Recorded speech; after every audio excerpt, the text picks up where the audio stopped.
nasionale lugdiens se vlerke geknip nadat onderhandelings met SAL se bestuur 'n dooiepunt bereik het.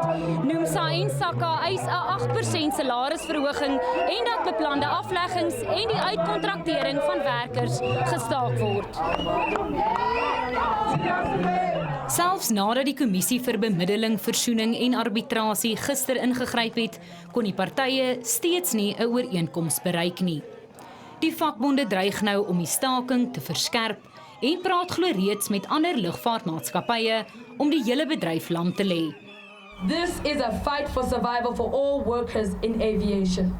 We are fighting against retrenchment, corruption and privatization.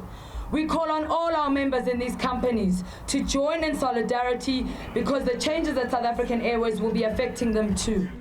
SACA-lid Ingrid Skeepers werk al bykans 3 dekades as lugvaardin by SAL.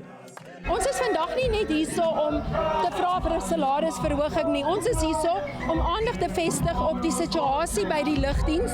Ons wil aandag vestig op al die korrupsie wat hier aangaan en ons wil help om die lugdiens te red. Ondanks die staking is sommige internasionale vlugte vandag hervat. We have since resumed with our international flights, and this morning our flight from Johannesburg to Sao Paulo in Brazil has taken off. Insofar as the rest of international flights are concerned, 5 other flights will depart from OR Tambo International Airport this evening. Maar NUMSA het die waarskuwing vir passasiers. We are warning all passengers not to fly SAA because your safety cannot be guaranteed. Our members, who are safety officers and technicians, are on strike. Learners with no flight experience and temporary technicians are being deployed to fly on SAA aircraft. Klali sê die uitsprake is ongegrond en onverantwoordelik.